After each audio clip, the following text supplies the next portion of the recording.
Aujourd'hui, messieurs, dames, on regarde un PC à 1200 €. Évidemment qu'on va monter de nous-mêmes, hein, des pièces par petites pièces. Est-ce qu'on peut trouver des bons deals, etc. Du coup, t'as fait les gens, c'est Manusine et on regarde ça tout de suite. Est-ce qu'on peut se faire plaisir pour 1200 € et cette fois 1200 € tout pile, hein, pas en dessous, enfin pas au-dessus, pardon.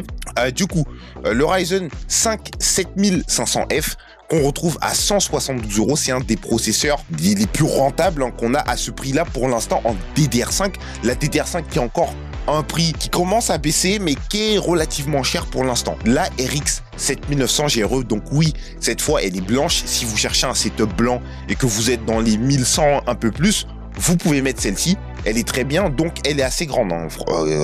Attention, elle est quand même très grande. Elle est à 564 €. On la retrouve sur Kesking, pas mal du tout. Elle est belle, hein, franchement, elle est belle, elle est pas mal. Elle a un sacré design, elle refroidit bien. Saphir, qui est une marque spéciale AMD qui refroidit quand même assez bien. La ASRock B650M HDVM.2.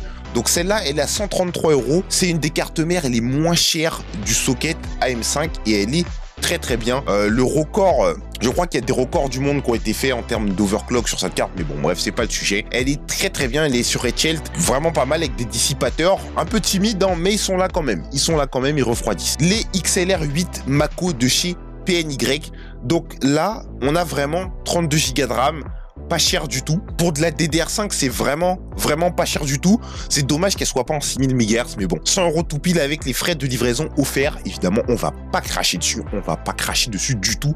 Avec du RGB en plus, sur du commerce, c'est juste trop fort. Si vous cherchez de la RAM RGB DDR5 pas cher, allez-y, hein. C'est vraiment, c'est open, c'est donné. Toujours la Deepcool PF700, hein, pour l'alimentation, parce qu'elle est, mais c'est trop bien en fait, c'est trop bien. 55 balles pour 700 watts, c'est juste trop fort, c'est efficace, c'est discount, c'est Deepcool, c'est trop fort. Donc voilà, on a cette Deepcool qui est toujours pas mal et on la mettra aussi souvent qu'elle sera à 55 € tout simplement. Le Thermalright Assassin X120 V2 qui va suffire largement pour refroidir le 7500F, hein, franchement avec ses doubles ventilateurs.